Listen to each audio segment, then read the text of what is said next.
Namaste and welcome, gorgeous souls. Thank you so much for tuning in. This is another episode of Cosmic Convos. My name is Anya Light. I am a New Earth energy healer and I specialize in cosmic sound vibration and sacred touch. And this channel is all about helping you trust and honor the teacher, the guru within. I am so grateful to be sharing time and space with these beautiful two guests today, and I hope this episode brings you so much goodness. I am here today with Jason Keene and Joyheart. They are co-hosts of the amazingly insightful and wisdom-packed podcast called Relationships for Rebels. I highly recommend it. Jason has been a mentor of mine and a friend of mine for the past 10 years. He helps people around the world dive deeper into the nuances of conscious relating. Truly, he is a gift to this planet.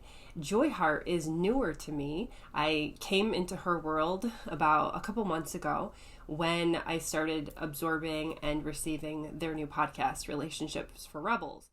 Jason and Joyheart's work is heavily influenced by neurolinguistic programming, nonviolent communication, and simply just a deep desire to tap the beautiful reservoirs of creative spirit that lies within each and every one of us, especially when we come together with others in order to heal, grow, and evolve. So I hope you enjoy listening to them share as much as I enjoyed talking to them. Beautiful friends, thank you so much for tuning in to Cosmic Convos today. And I'm here with my beautiful friends, Jason and Joyheart, two amazing relationship coaches, friends of mine, and colleagues in the wonderful world of evolution and expansion and spiritual play. So thank you for tuning in. Jason and Joyheart, thank you so much for being here today. I'm so thrilled and honored that you're on the podcast. Thank you so much for having us, Anya. I'm so excited to be here and talk about evolution with you. Yeah, and I'm excited to find out what it is that wants to be talked about. It's a very interesting discovery when we get on together because we never really know. We can plan a little, but it's interesting to find out what will emerge. So yes, thank you both. To begin, so you both, part of your service in the world, you both have many wonderful talents and sharings. One of the ways that you share with the world is through relationship coaching. You work with people in one-to-ones and then groups. And I'm just curious, how did you both get into this line of service? What was the beginning phases of that? And then also, how did this getting into the world of relationship coaching, how did that emerge with your spiritual awakenings? Was it like a kind of all happening in one flow, or was it like different chapters at different times with those beginnings? Yeah, that's an excellent question. It was a flow. It was a flow for me of both. I guess you could say I started the journey into coaching when I discovered that I wanted to study psychology, and my specific area of focus that I was particularly interested in were personality disorders.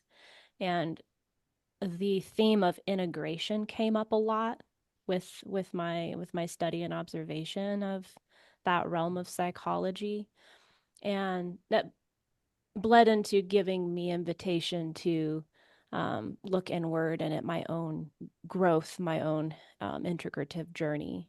And so that's definitely it's interesting that you asked that, because it's so true. I've never really thought of it like that, that it was you know that my journey with opening into psychology, and how can I be more present to connections with other people, how can I be more of service in my connections with other people, was directly related to my own spiritual growth. For sure. And then it wasn't until years later, actually, when a little bit before I met Jason, but especially as I stepped into a relationship with Jason. So this was like going on 7 years now-ish, that I started to really think of myself in the frame of, well, maybe perhaps I'm a coach. Perhaps that's the kind of container that people could step into with me. And so he and I did, especially when we were in relationship, we did some really wonderful space holdings. I really enjoyed doing couples coaching with him. There's something really special and sacred about that container for me, that we were both synergizing with other people to create growth. And so yeah, and that all folded into also my development and growth, even in relationship with Jason. So they're definitely a flow for me. Beautiful. Thanks. Jason, what about you? I guess my story goes all the way back to 2009, which was uh, on the heels of a divorce that was probably the first major life-changing call that I've experienced that completely changed my trajectory in life. It was at that time that I started really valuing authentic expression in life and presence and spiritual connection in like very serious, intentional ways. And I trained in hypnotherapy. And so for a number of years, I was helping people, integrate and change habits on different by bringing different levels of the mind into congruence and, you know, doing healing processes and helping people, align their outer lives with their inner values through various, change work methodologies. And after a few years of that, I felt an even deeper call to get more intentional around helping people with things that were a little more personal for me, things that I had been, challenged by in the past and had even triumphed over or moved through in some empowering way. And so I transitioned into recovery coaching, where I was helping people rebuild their lives after they had given up a substance abuse of some kind, and that lasted a number of years as well. And it was kind of a unique version of recovery coaching because it took all of the recovery coaching paradigm, but infused it with hypnosis and this deeper change work that I had become more proficient in and had been doing myself. So after a few years of that, I experienced this, I guess, another invitation, another calling. And probably in about 2015, I realized that my spiritual path was becoming anchored and I was experiencing the most challenge and the most growth and the most opportunities for, becoming embodied and expansive in myself in the context of relationships. And it was pretty shortly after that a whole bunch of things started clicking into place about all the things that I had done with hypnotherapy and all the things that I had done with recovery coaching. And I noticed that there was this huge underlying theme of the fact that, while certain important processes need to be treated as an individual process, the reality is there's actually no such thing as an individual process, as to the degree that it excludes others. Or shall I say, in other words, all of our deepest change involves our relationships with ourself and others, which is all kind of the same thing. And I just started to really, really get that on a very profound level. And so this new focus on relationships became my new calling. And I shifted from recovery coaching into relationship coaching. Probably about a year after that, kind of started anchoring within me. And so, yeah, clearly there's definitely been all of these forms of service have been an expression of, or, an extension of me feeling like I had transcended or transformed or moved through something, gotten on the other side of a challenge, Hmm. and then realized, hey, I can actually help other people with this now. In fact, I feel somehow cosmically responsible to do so. Yeah, that's something I felt in my journey too, like cosmically responsible. That's a really great term for it, Jason. It's like I had to have gone through this for a reason, right? I had to have gone through all this struggling and suffering, um, in order to help people. Otherwise, kind of what's the point, you know? Um, yeah, thank you for bringing that up, Jason. That's a wonderful way to look at it.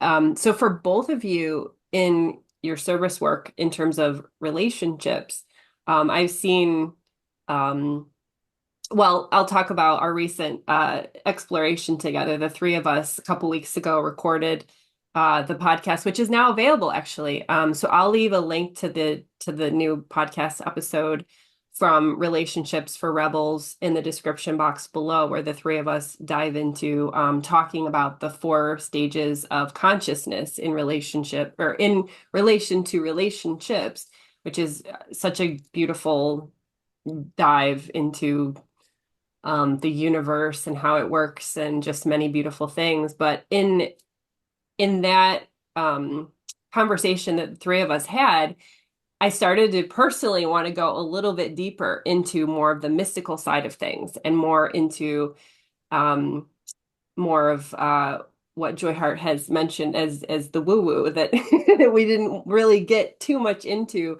in that conversation. Affectionately, the woo-woo. Affectionately, exactly. The So woo is welcome here. woo is welcome. For sure. So I wanted to just give us the opportunity to go there and see what emerges. So whichever one of you wants to jump in with, just as a starting point for this, uh, in what ways do you see relationships as unlocking our ability to see our own divinity, ourself as divine, beyond just human and beyond even an evolved human, but purely divine. Yeah, for Joyheart, are me, you primed for that? I'd love to follow on yours. okay. I don't know how primed I am, but there's words coming out of my mouth, so that's a good sign. But yeah, what comes to mind for me with that is relationships are a journey to allow reflection and introspection. And so it's that we're probably fairly used to this day and age hearing it be said that relationships are divine mirrors, right? Like we look at each other, but what does that really mean, right? And so um I would break that down as saying that has to do with it gives us an opportunity to reflect inward. So um and introspect, as I was saying. So that touches on my one of the main pillars of my spiritual growth and journey has to do with bolstering my sense of sovereignty. And that is a very spiritual path that, ironically, um, sovereignty is about how I hold myself in relation to others. So it is more so an inward journey.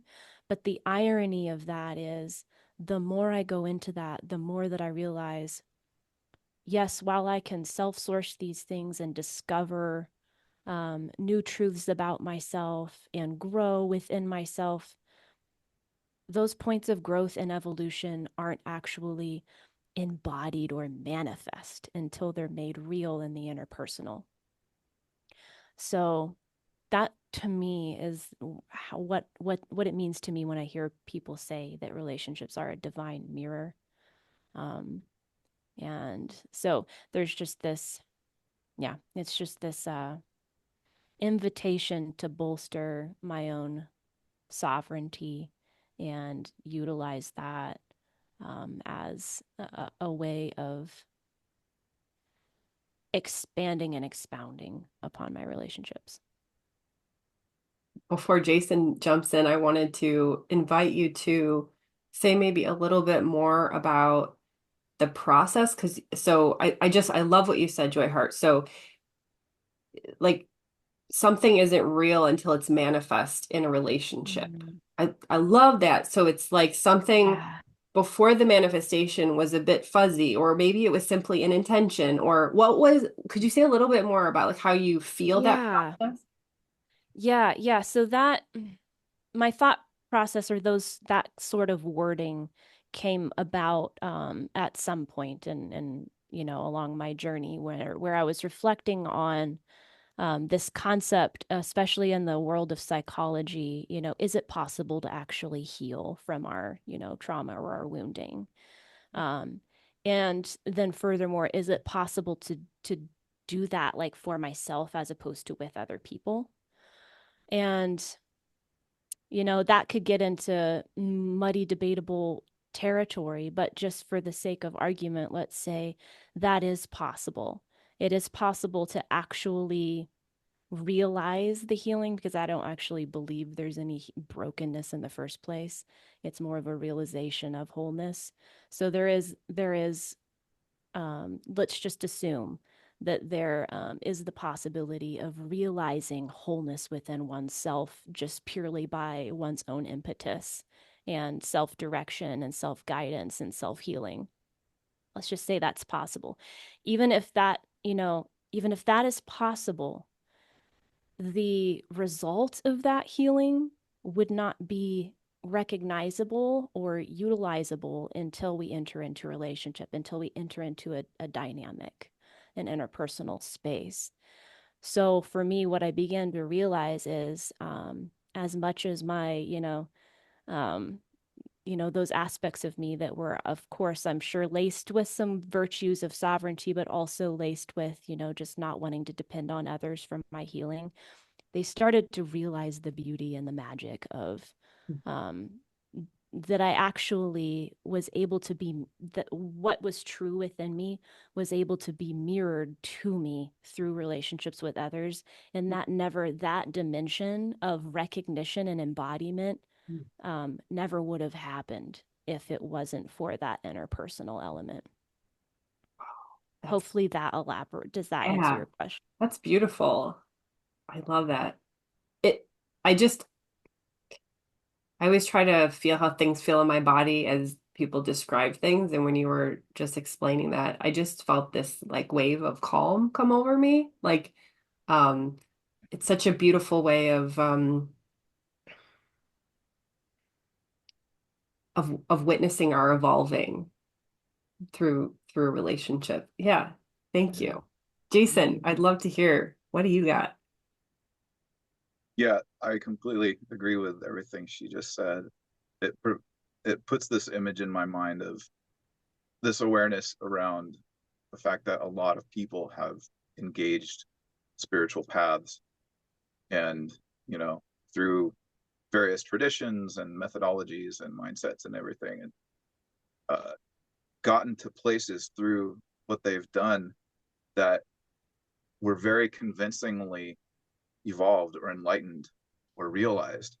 And then they find themselves in a relationship and they're like experiencing, repressed inner child aspects of themselves and trauma and, just shadow emerging. And they're like, what is this? What is all of this coming up in me that I thought was gone because I've gone through all of these spiritual processes? I've had these awakenings. I've been one with the universe. And yet here I am having these kinds of feelings and saying these kinds of things and even sabotaging my relationships, sabotaging loosely stated on some level, this feeling of like, I'm not as evolved or integrated or realized as I thought I was. And I've personally had similar experiences, like that, where uh, connection, deep, intimate connection with somebody is on this fundamental level a much more accurate confrontation with a mirror of the truth of my deepest unresolved self or unintegrated self. And that's where we can encounter the dissonance. We don't know where we're as unintegrated as we actually are until we actually receive the reflection of dissonance in our interactions in that interpersonal space, like Joyheart said. And I would add that, so personally from my frame, answering your question, I personally approach, and this like translates into the way that I coach too, I approach relationships as basically like a meta path. There's like the path of evolution, where the purpose of life is evolution. We talked about this in depth on a recent podcast together. And so therefore, relationships being a part of life are clearly the feet on the ground, where the rubber meets the road aspect of what facilitates our evolution through the stages of consciousness. And as subsequent areas of focus, I tend to look at how that shows up in relationships within the three categories of, first of all, compatibility, the challenge of understanding and orienting to, this question of, are we a good fit? When I connect with somebody, are we a good fit in this way, or how do we fit together? What is the actual, real, authentic expression of this connection? And my phrasing for how I've learned to approach that, and something that Joyheart and I engaged intentionally a lot when we were partnered, is that compatibility is this journey of mutual self-discovery. It's not a yes or no question. It's a journey of mutual self-discovery. And what that means is, through the process of learning about the other person, you're also learning more about yourself and what you're bringing to the relationship, and therefore what your values and needs and your desires are. And that's like a descent into the self of consciousness. It's consciousness going deeper into the core of our being through the process of learning through the reflection of another person. So there's the compatibility piece. And then there's the second sub path, which is the path of communication. For me, communication isn't just a necessity that helps us, understand each other and so forth. To me, I've genuinely embraced it as an actual spiritual practice. It's a way to really access the self-awareness and the connection with self and participation with higher principle, higher intelligence, God, spirit, source, through a very focused channel of the use of language. And that includes verbal and nonverbal components of language. So as I'm speaking even now, to the degree that I'm embodying or actually walking my talk in this regard, I'm aware of everything around me. I'm connected with myself. I'm aware of like the whole complex mess and glory that is existence and self. And that is coming through, hopefully, and as I practice and get better at it, in my speech. And in particular, if we're navigating sensitive material and a charge or a trigger is happening in myself and or my partner, the ability to orient to that and hold it safely and in a way that actually allows it and encourages it, invites it forth to do its own magic, that's like a deeply grounding and also like embodying force. It really asks me to really show up and be here in my body with my consciousness as much as possible. So that's a big one. And then finally, the third path is what I just kind of alluded to a little bit, which is the confrontation or the experience of emotional intensity. For me, I've always been like an incredibly sensitive person and a very deep feeling person. And being overwhelmed with emotions has been for a long time, one of the greatest challenges in my life, particularly in the context of emotional, intimate connections with other people.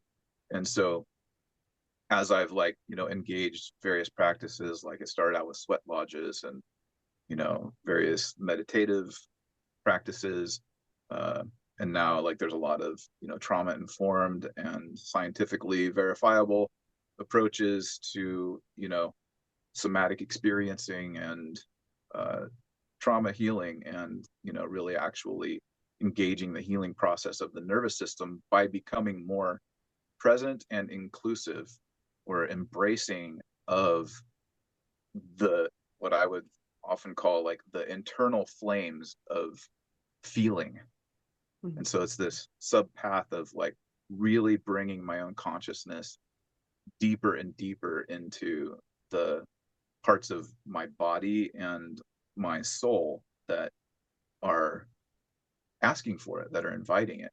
So you take those three paths and you kind of like spread it out over the 4 stages of consciousness, and it's like that's actually what facilitates this like deeper and deeper and deeper process of going through my conscious, or through the interpersonal dimension of communication, community, intimacy, into the conscious dimension of my intellectual and felt sense awareness, into the unconscious, where my programming and my conditioning and my shadow exist, and then breaking through that into what's underneath it, which is my personal essence, that energy with which I came into this world uniquely.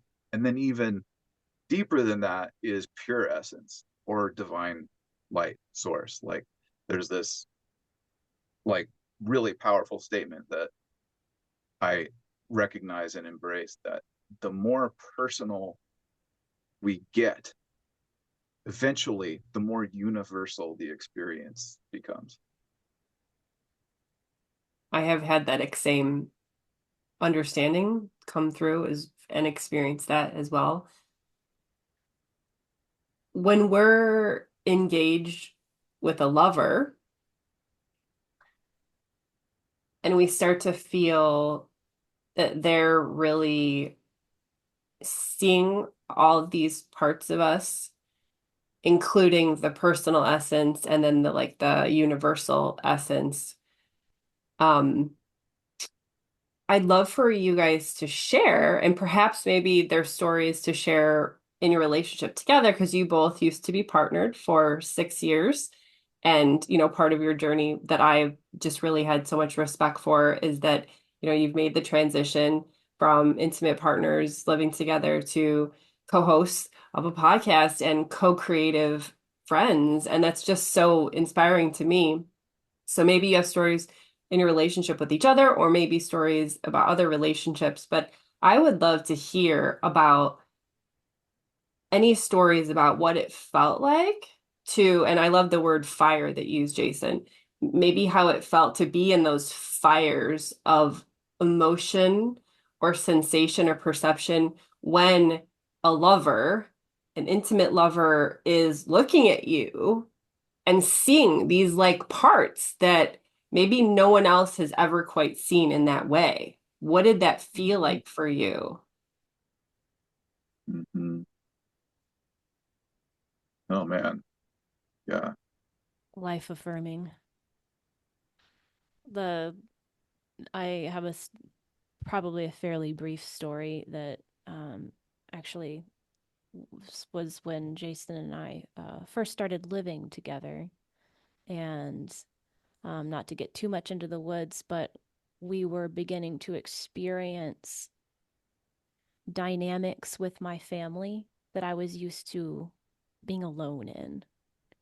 And because he and I were living together, he was able to witness those experiences and witness me and my internal churnings in that, in a way that was incredibly vulnerable, but also just so affirming and validating, just to be witnessed, but also then to be able to glean perspective of another that I could trust to be more objective, was just incredibly, and it was so incredibly powerful to my own healing and relationship with myself. Yeah, thank you. Mm. Yeah, similarly, I think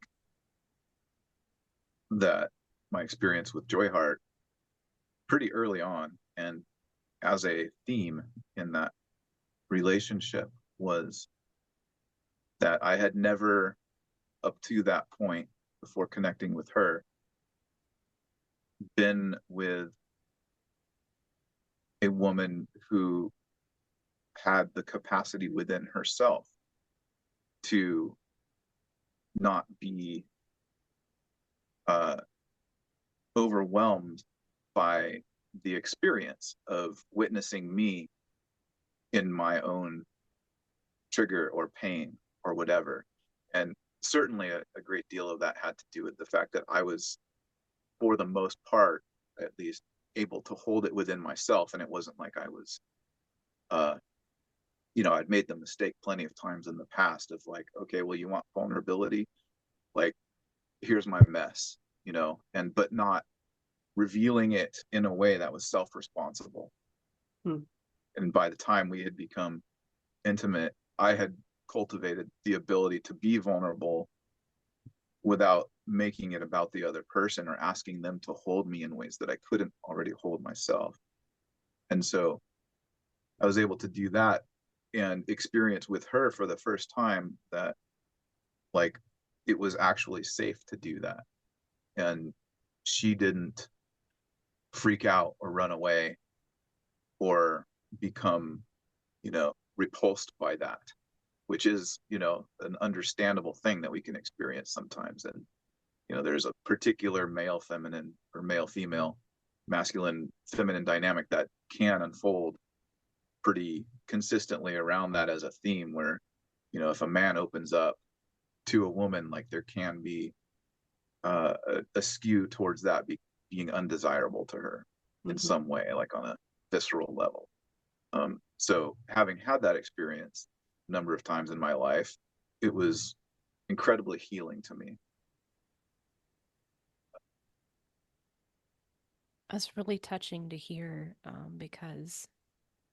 especially because from my perspective, um, holding space for emotional intensity was such a journey for me. And I feel that that dramatically improved through relationship with you. So I didn't come into relationship with you with necessarily the same capacity that I have now for that.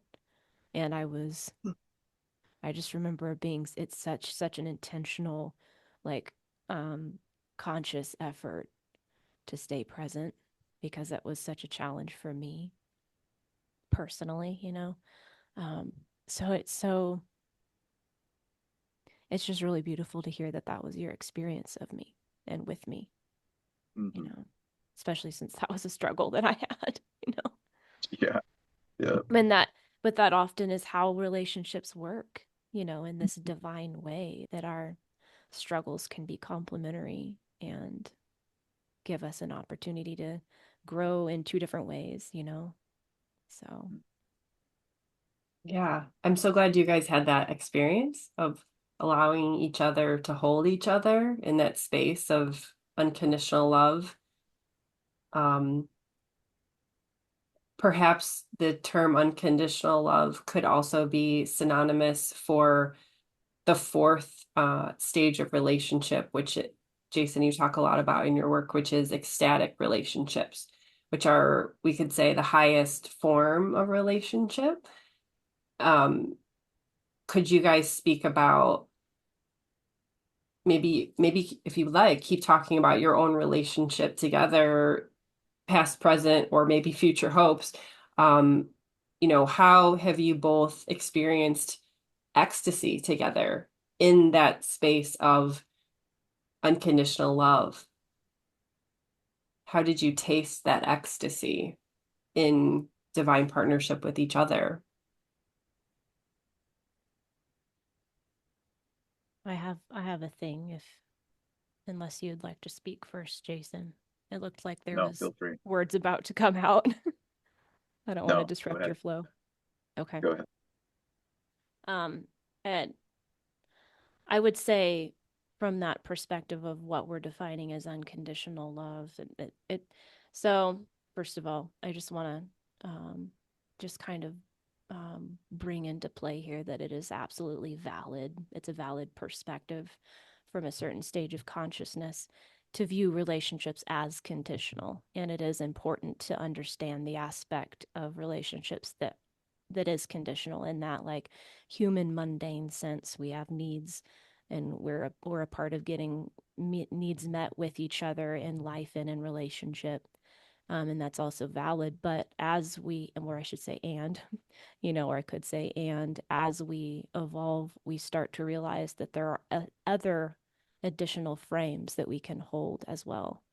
And it is that the frame and the layer of the recognition of unconditionality, as in what it is that I'm loving and engaging with is love itself, which is unconditional. It simply is. And to the degree that that's what we're actually relating to and through and with and as, we actually begin to experience not only the relationship, but ourself and the other as unconditional, and it's just love, right? And I, from myself, would have to say that I experienced that layer, that particular layer of perceiving all throughout relationship with Jason, from the beginning to the middle to the end. But I would say the most ecstatic, from me, ecstasy and joy, I kind of use those synonymously. This concept of ecstasy and joy, it's very integral to who I am. It's my name now, Joyheart. It's the part of what makes that what it is, as opposed to happiness or emotions like that, is that ecstasy actually it embraces and includes the discomfort, the pain. And so a truly ecstatic moment is one that is a full embrace of the fullest spectrum of emotion that you're possibly able to hold in that moment. And that is ecstasy, right? The full spectrum.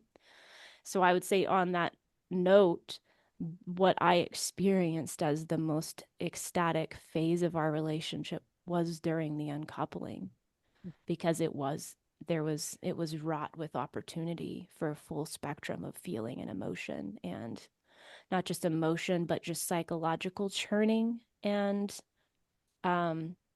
nervous system regulation and reconfiguration. And so it was this huge spectrum of intensity to hold and behold. And I definitely felt that pretty especially palpably there while we were uncoupling. And there were numerous times, like we really got intentional in that period of time about staying present and being with the wholeness of the spectrum, with each other, with ourselves, and with each other. And there were so many conversations that we had that were just heartbreakingly beautiful in that season. That will always live within me, and I'll always be grateful for. And so, and that's something that I'll continue to hold and reflect on into the future. So that's a never-ending recognition of unconditional love in ecstatic form. My heart is happy to hear that. Thank you for sharing so vulnerably. Yeah, I'd have to second that, honestly. Like, that's a pretty easy, like, yeah, what she said moment. But there is an opportunity to bolster something that she pointed at, which is, in terms of the context of the question around understanding this fourth stage, culmination of development, what that looks like in a relationship. I think it's really important to anchor into this concept of acceptance and inclusion, which is like the outer shell that allows for this opening to embrace the full spectrum of experience that Joyheart was describing. And probably the first time I had like an existential degree of awareness of this happen in me was post-divorce, right before I started the hypnotherapy career and all of that, where it was probably at least a year, maybe less, I guess, after the divorce itself, where I'd kind of been running from my feelings for a long time. And then on top of that, the divorce itself added this whole layer of grief on top of all of my feelings that I'd been repressing for decades by then. And it became so much that I couldn't fight it anymore. And I spent an afternoon weeping alone in my room.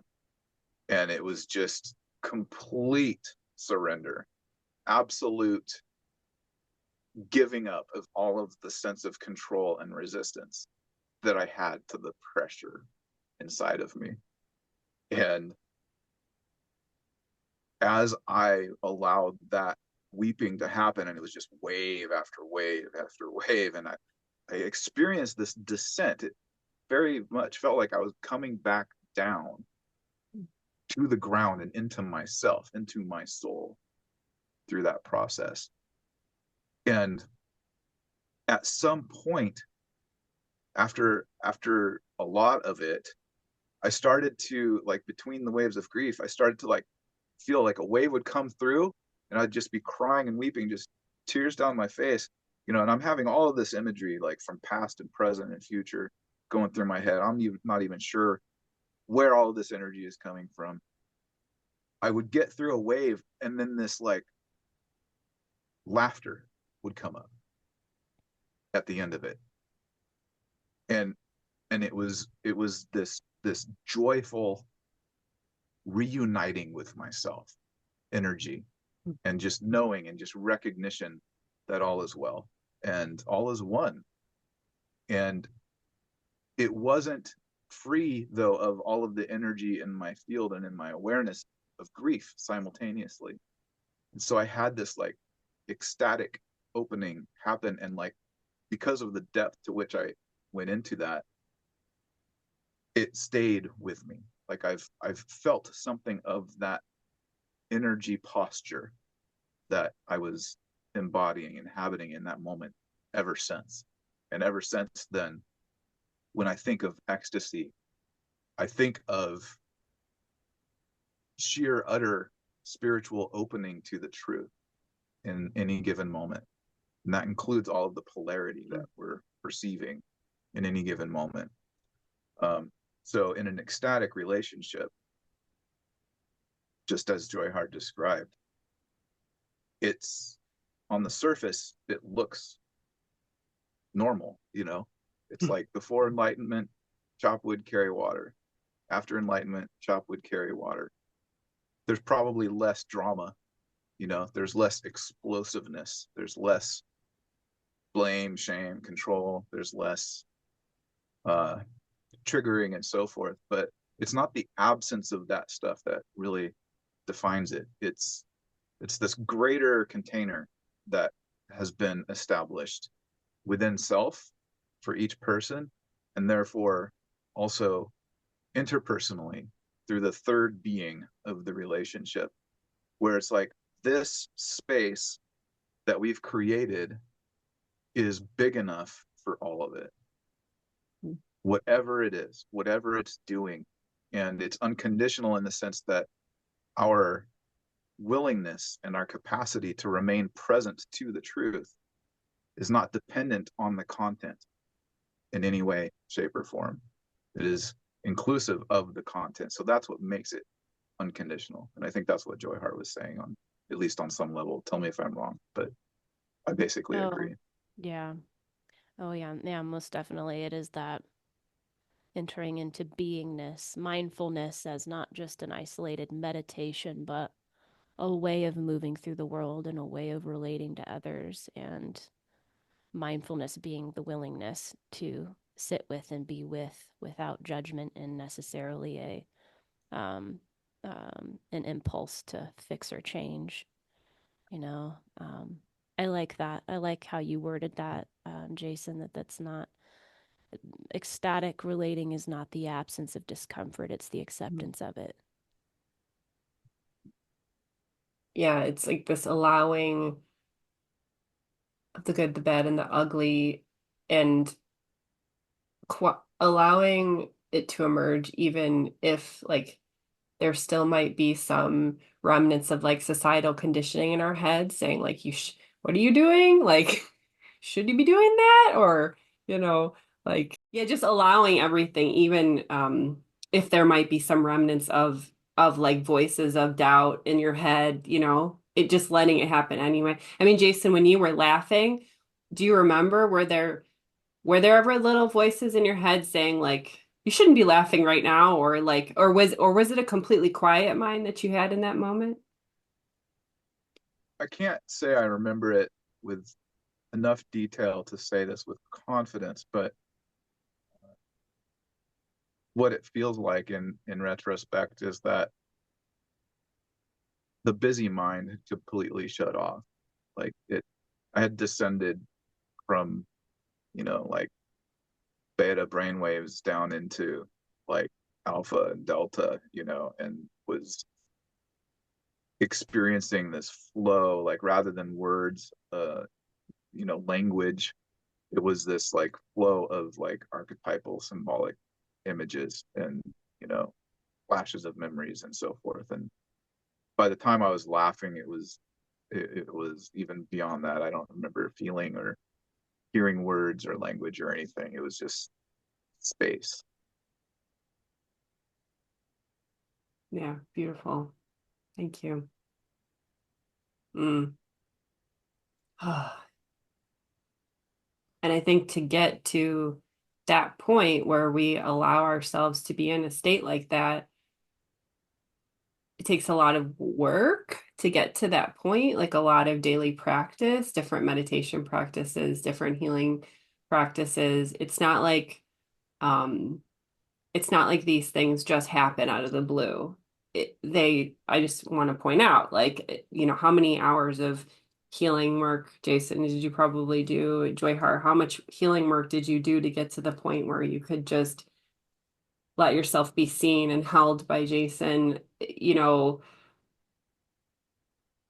like this, it's like these ecstatic experiences come as a result of effort, Mm-hmm. you know. So I think that's important. Yeah. Oh, I'm so sorry. That was a very abrupt agreement. Yeah. Like right now what you're saying. That's a big fat yes to me. Yes. It does. Yeah, and what comes to mind is that the frame on um oh, is it stages of consciousness? It's not the four-stage model, but where it moves through unconscious incompetency to unconscious competency to, and so forth. And so it's I would say this aspect that we're describing is a little bit more in the realm of unconscious competency, but you got to go through all the layers of competency, um, conscious to unconscious, before that's actually embodied. Mm-hmm. Yeah. What are some practices that you both have done that have helped you get to a place where you're willing to allow the ecstasy? Mm-hmm. You know, when you were saying like the capacity to do that, is can often depend on, having done some work there. It's like, wow, actually, that moment that I hadn't done a lot of meditation, uh, but I had by then done a fair amount of body-centered psychotherapy, particularly one called Hakomi. I saw a therapist for probably a year and a half or so, once or twice a month. And every session began with just stopping thoughts, or not stopping them, but like disengaging the thoughts and shifting awareness to the feeling state, and simply, describing what I'm feeling in my body. And then subsequent, or probably actually at the same time for a while, I did some Native American sweat lodge ceremonies sequentially, like for probably a few months at least. And that was like probably the greatest initiation to the depths for me. And the thing that really connected me with my capacity to embrace, because it was a Lakota sweat lodge, and from what they told me, the Lakota pour their sweats hot. And so there were a couple of times when I had to jump out of the situation and into the snow because I couldn't handle it.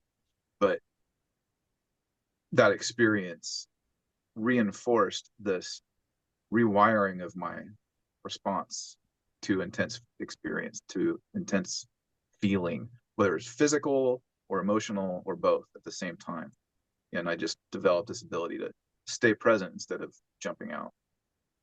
I too have done Lakota lodges, so I know what you're talking about. Mm-hmm. And I felt like I was dying a couple times, and like literally was had to jump out also. So I know what you're saying. Yeah. I give you props on that. No shame. No shame.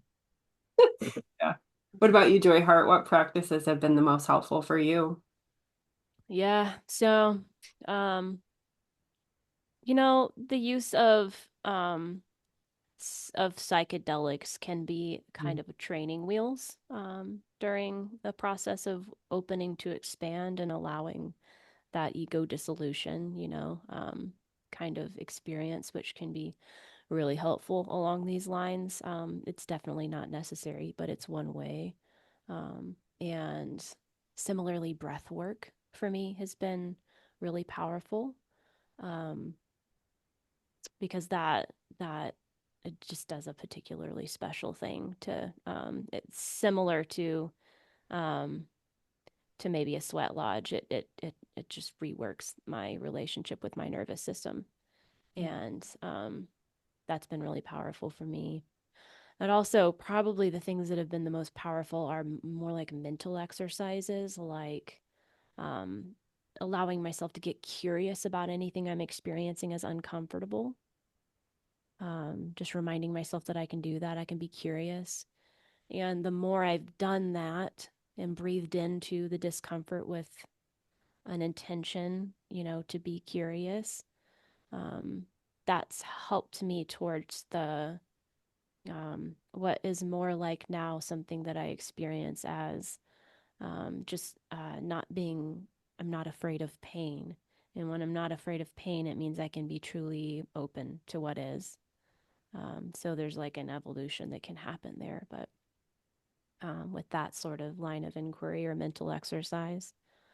Um, and also, just another kind of mental exercise is how can I, if I'm experiencing a moment, a circumstance, an interpersonal shindig of sorts, um, that may have tension, especially, um, just asking myself the question, how can I create connection in this moment? And letting that be kind of what I'm meditating on in my back burner as my intention in the moment. How can I create connection with self and with other? How can I create an experience of connection in this moment? And just continually doing that has helped to rewire and build and bolster from the inside out my wherewithal in a way. Yeah, I love that. Yeah, I sometimes forget how powerful it is just to ask ourselves a question, or just to give yourself that little reminder like, oh yeah, I can be curious. Huh? Or like, how do I create connection? It's like these aren't complex practices. It's just reminding yourself of these little questions or little like reframes. And then when you do it, it's like it's a breath of fresh air into your system. You're like, oh, okay, Mhm. So yeah, I love that. We don't have to take some super intense breathwork class if we don't want to, or don't have to do a Lakota Sweat Lodge or do like some psychedelic super intense thing. It's just, maybe it's as simple as leaving little post-it notes around your home. Hey, Mhm. remember to be curious or whatever, these little things that make a big difference, I think. It so does. Yeah, especially to the degree that we can do that without like a sense of perfectionism or performativity or like needing to do it right or, not having grace for those moments when our emotions are so intense that perhaps it's just too difficult, to we don't have enough of our prefrontal cortex on board, like that's Yeah. okay. We're also human, Yeah. So like to the degree that we can hold those things as just invitations and to whatever degree we're able to step into that invitation in that moment is perfect and acceptable. Yeah. And we just keep doing that and we just keep building that wherewithal within. Yeah. I love it.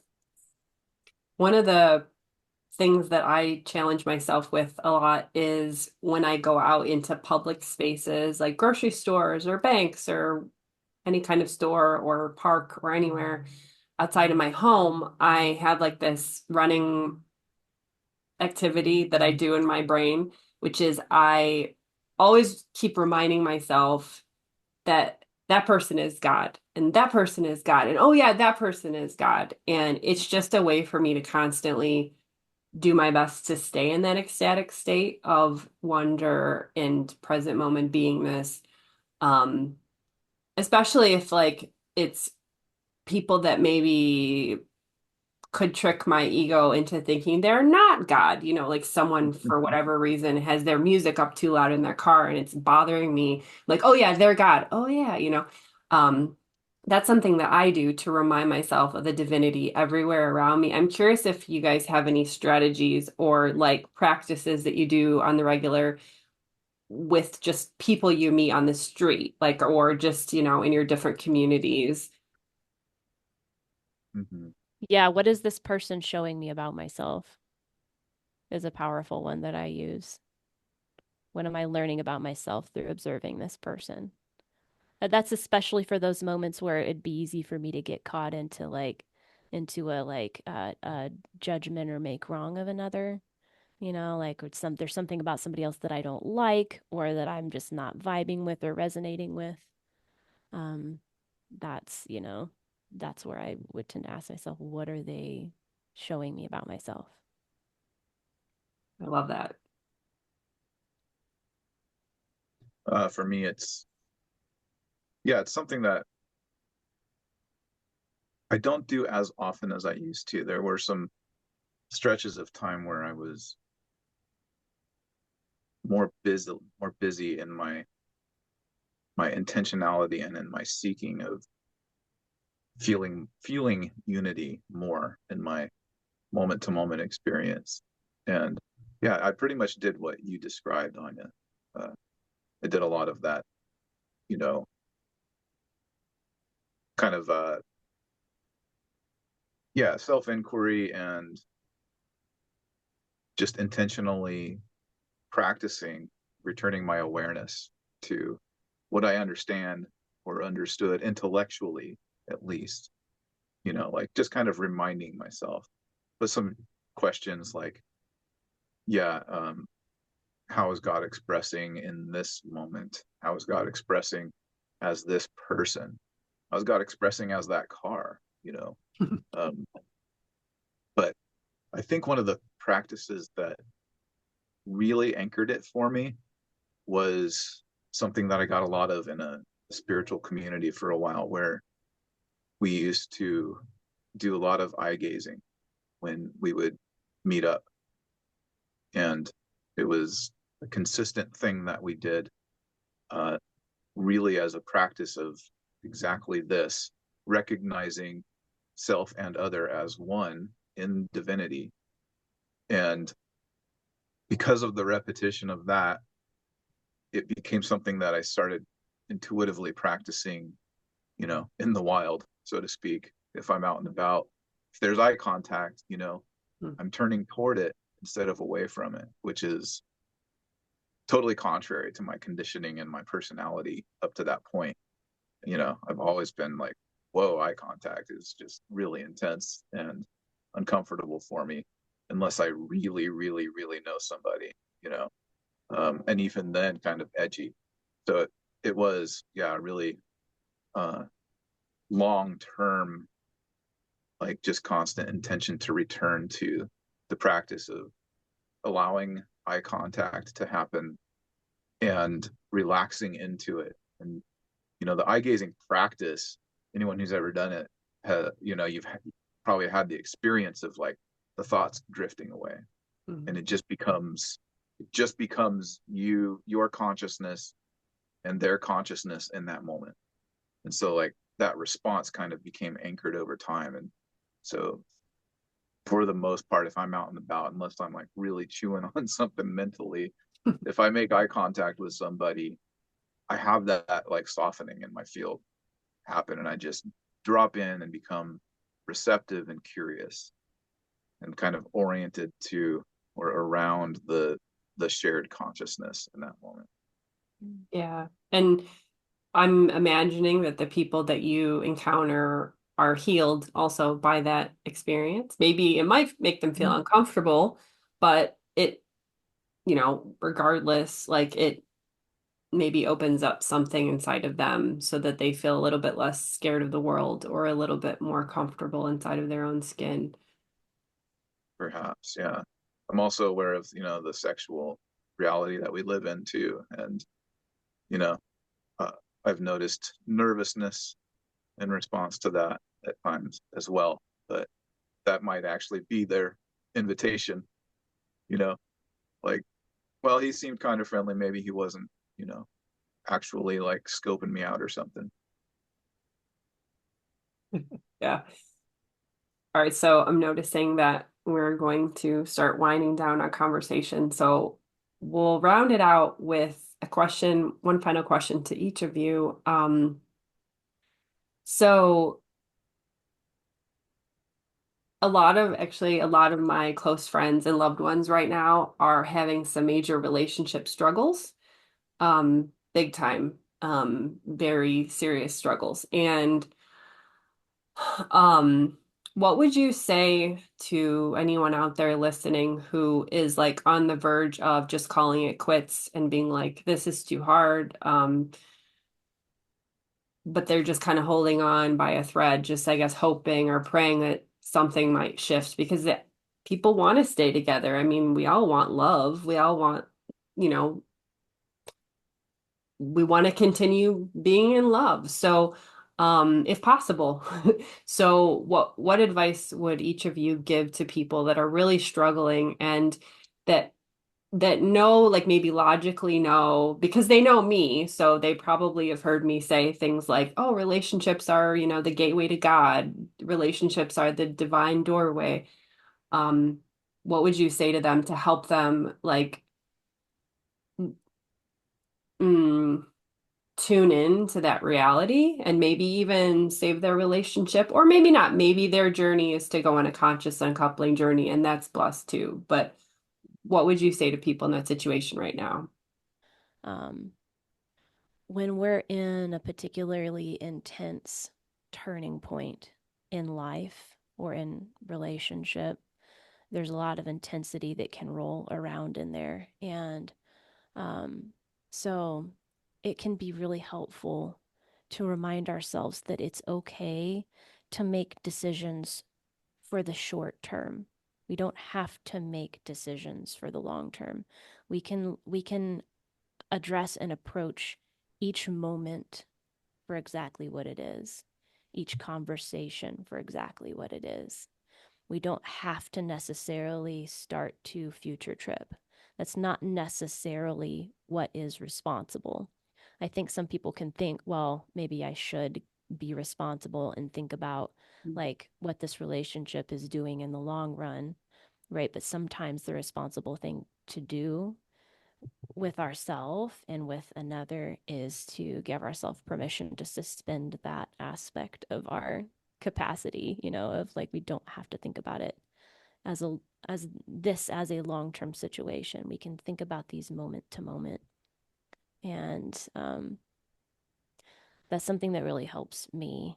And also, along with that, is this sense of if we're allowing ourselves to live moment to moment, instead of getting caught up into what does this relationship need to look like next month or next year, what it can do is actually just like it can like open up and expand this um, spectrum. That's something that Jason and I have talked about a few different times now on our podcast, this spectrum of um, as opposed to the question of like, is this a relationship that I should be in?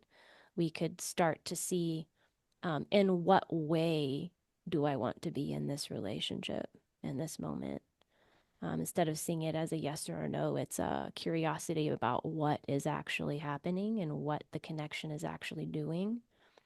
And to really see and appreciate that, it it just we're able to see and appreciate that even more, like when we're just looking at the present moments that are unfolding.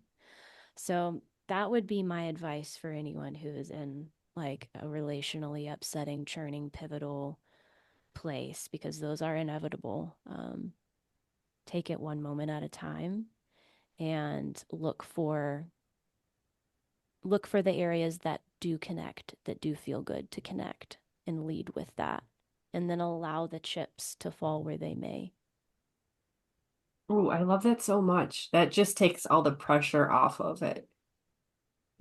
It's like I get into that sometimes, or I'm always focused on what will this become? What should I choose? The big question, mainly because I want to save myself from pain later. So I'm always like projecting into the future these big questions, but I love that so much. It's just let's be in the present moment with this conversation, this moment. Yeah, and sometimes we do need to make those big decisions, but you're right. Like that's very beautiful. Thank you.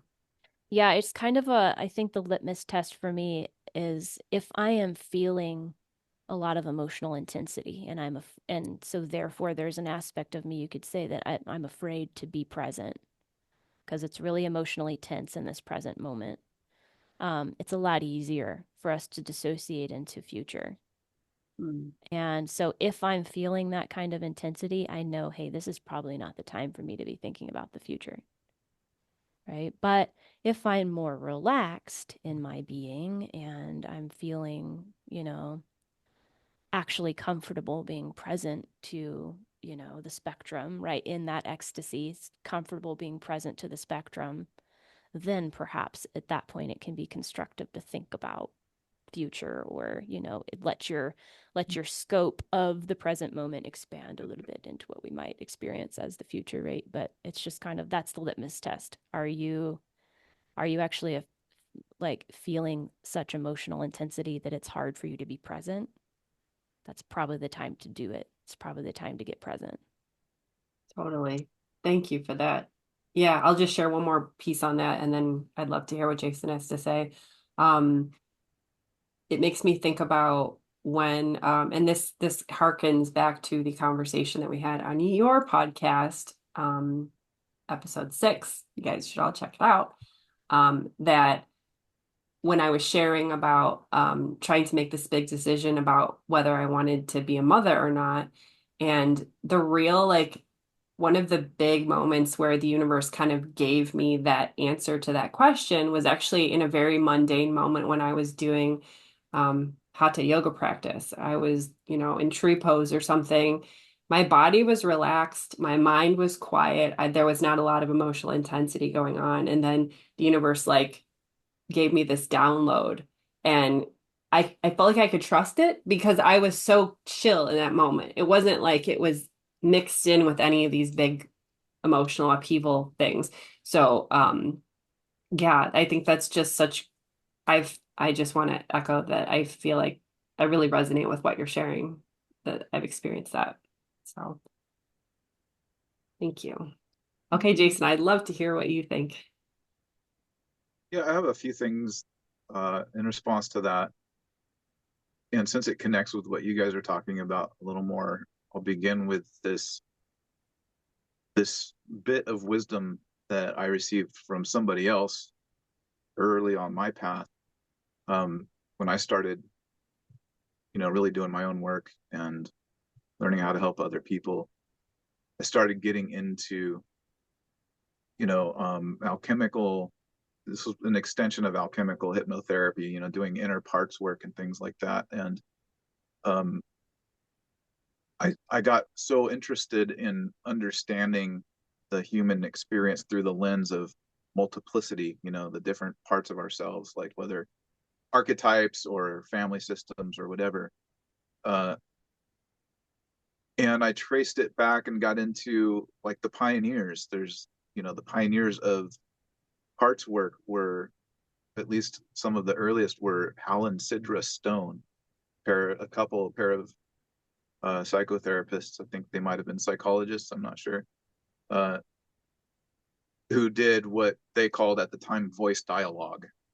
And they shared that, they had a very similar overall mindset like mine, which is that they don't give advice to people who are going through anything important, anything significant, and even on the journey of like, evolution and spirituality and so forth. Like advice is actually, kind of harmful in that it tends to prescribe something to somebody from the assumption that the person doing the prescribing knows what's good for the person better than that person does. And the whole point of all of this stuff is deeper self-connection, coming more directly into contact and rapport with our own guidance. So they don't give advice, but one thing, and this is Hal and Sidra Stone that is saying, we never give advice in our practice except for this one thing, which is if you're experiencing any kind of oscillation where you're kind of going back and forth between I should stay and I should go, or I want to stay or I want to go, that is two different parts at work within you with their own needs and their own agendas, and they're both valid. And so if you're feeling this oscillation, to make a decision in the midst of that oscillation would be by choosing one, denying the other. And denying the other is denying an aspect of yourself. So no decision that comes from a place of denying an aspect of yourself is going to necessarily be aligned with your highest truth and your truest guidance. And so it's, there are other things that need to be done then subsequently, like becoming more present to the parts at work and integrating them more consciously and allowing then that integrated state to result in greater clarity. And so no longer oscillating, but coming from an objective point of view as like the adult observing self,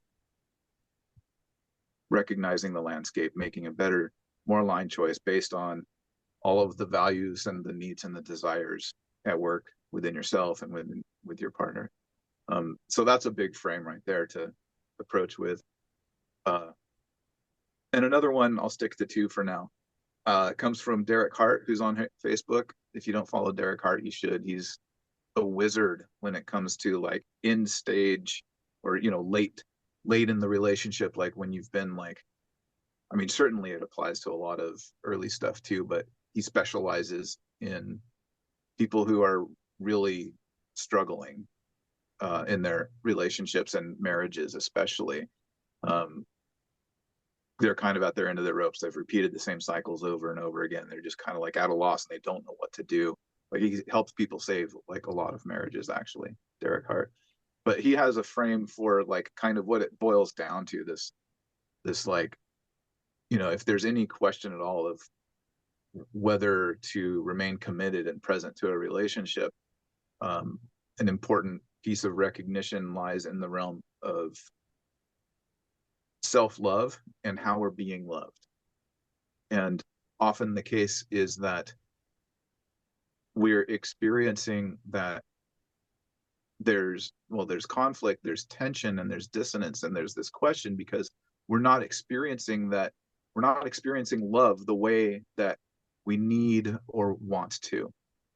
That's usually at the heart of things, on some level at least. And so it begs the two questions of is this person loving me or capable even of loving me in the ways that I need or strongly desire to be loved, and in ways that are like non-negotiable to me. Is this person capable of loving me in the ways that are non-negotiables? And simultaneously, am I actually loving myself in my own interior reality and in my own life on my own? Or am I expecting my partner to fill a hole in me that I'm not fulfilling within myself, and therefore projecting and blaming their part for something that I actually have control over, or at least more influence over within myself? And so just really getting clear about those things, and like ultimately, if you can answer the question affirmatively that yes, there's not enough left that I could do additionally within myself to experience the love that I require to be a yes to a relationship, then the question is, you know, is this person capable or willing to change in ways that would facilitate that? And so when you get kind of down into the clarity around those things, the answer tends to present itself.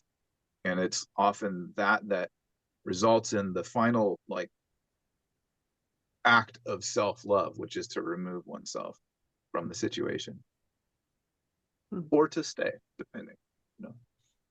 Yeah, thank you so much. I love that.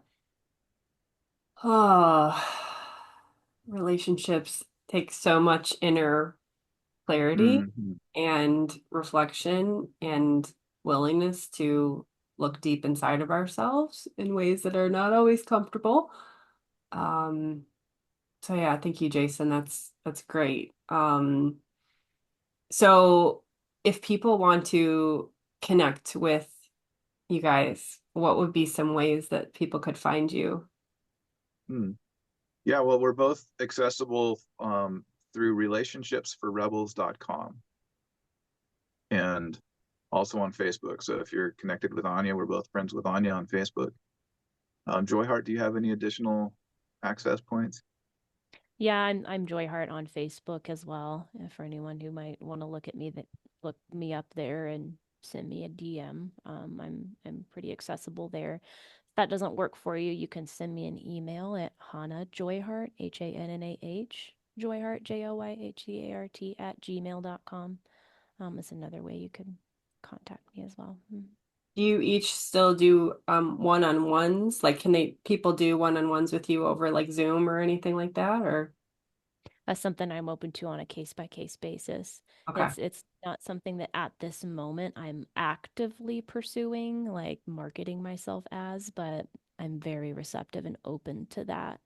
If someone has resonated with anything that I've said, or it really feels like this prompt, Joyheart's the person I need to connect with, follow that prompt and I'll meet you in it. Nice. Yeah, an affirmative on my part. I am accepting new clients. Wonderful. Thank you both for being genuine and authentic in this conversation today. And I truly hope that our listeners receive some nuggets of wisdom to help them on their path. So thank you. This has been wonderful. It's been great Thank you talking so with much, both of Anya. you. Thanks for the invitation, Anya. Namaste, everyone. Bye for now. Bye. Bye-bye.